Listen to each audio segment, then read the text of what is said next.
and there you have the video image behind you. Here we have a Ford Transit custom camper. Now, what we've done today is a reverse camera that's integrated into the factory system.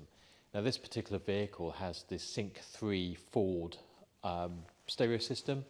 It has parking sensors, so it has the parking sensor overlay, but it doesn't have reverse camera, and the customer wants obviously a reverse camera. So here's the actual camera that's situated just there. Have a look.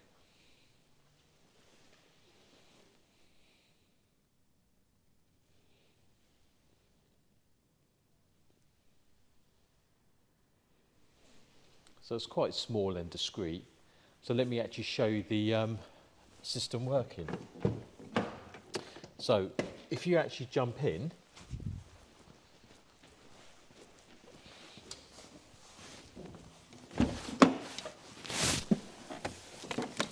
and I'll get in this side.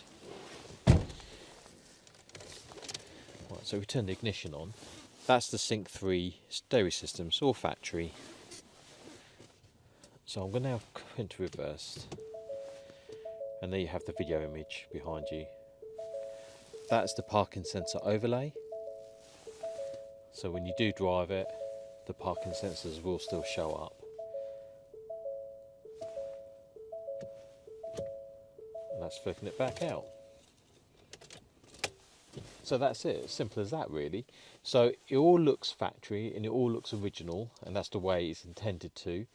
And working with the Ford Sync 3 stereo system, and that's the reverse camera integration kit on this Ford Transit custom camper.